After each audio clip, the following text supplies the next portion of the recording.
મહીસાગરમાં જુઓ ગામડાઓના જંગલમાં પણ મંગલ કરવાની કામગીરી હાથ ધરવામાં આવી।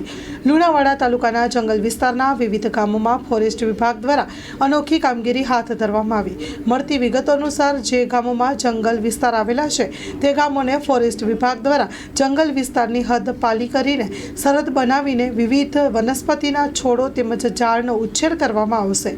આવનારા સમયમાં દિવસે ને દિવસ ઝાડનો વિનાશ થઈ રહ્યો છે, તેથી વાતાવરણ પણ પ્રદૂષિત થાય છે। ભૌગોલિક આબોહવા મળી રહે તે હેતુથી નવા લાખો અને નવા ઝાડ ઉછેરવામાં આવી રહ્યા છે। ગામડાઓને વધુ લીલાછમ બનાવવા, પ્રકૃતિ રમ્ય અને નયનરમ્ય દ્રશ્યો ઊભો કરવા માટે મહત્વનો નિર્ણય લેવામાં આવ્યો છે। ફોરેસ્ટ વિભાગની ઉમદા કામગીરી હાથ ધરવામાં આવી। Story report by Dilip Chaudhary, Mahisagar.